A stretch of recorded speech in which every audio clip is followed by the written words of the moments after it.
ஒரு நாட்டில் ஒரு சாது நடந்து போய்கிட்டு இருந்தார். அவருக்கு கீழே கிடந்து ஒரு நாணயம் கிடைச்சிது. பிச்சை எடுத்து வாழ்க்கை நடத்துகிற அவருக்கு அந்த நாணயம் தேவைப்படலை. அதனால யாருக்கு தேவைப்படுதோ அவருக்கு அந்த நாணயத்தை கொடுக்கணும்னு நினச்சாரு. அந்த நாட்டில் இருக்கிற எல்லாரையும் பார்த்துட்டே நடந்து போனார் அந்த சாது. அந்த நாட்டில் இருந்த எல்லாரும் ரொம்ப சந்தோஷமாக திருப்தியான ஒரு வாழ்க்கையை வாழ்ந்துட்டு இருந்தாங்க. அதனால யாருக்குமே அந்த நாணயம் தேவைப்படலை. கொஞ்ச நேரத்துக்கு அப்புறமா அந்த நாட்டு ராஜா படையோட அந்த பக்கம் வந்தார். அந்த சாதுவை பார்த்த ராஜா படையோட அவர்கிட்ட வந்து நின்னாரு. சாது கேட்டாரு, எங்க போறீங்கன்னு கேட்டாரு. அதுவா, நான் பக்கத்து நாட்டு மேல படையெடுக்க போறேன் அப்படின்னு அந்த ராஜா சொன்னாரு. அந்த நாட்டை ஜெயிச்சா எனக்கு பண தேவையே இருக்காதுன்னு சொன்னாரு.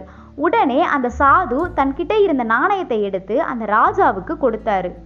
என்னன்னு குழப்பமா பார்த்த ராஜாவுக்கு சாது பதில் சொன்னாரு, இந்த நாணயம் கீழே கிடைச்சது.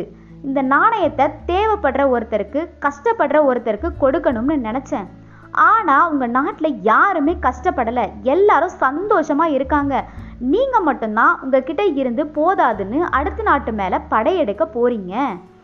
நீங்க தான் இந்த நாட்டிலேயே ஏழைன்னு சொன்னாரு.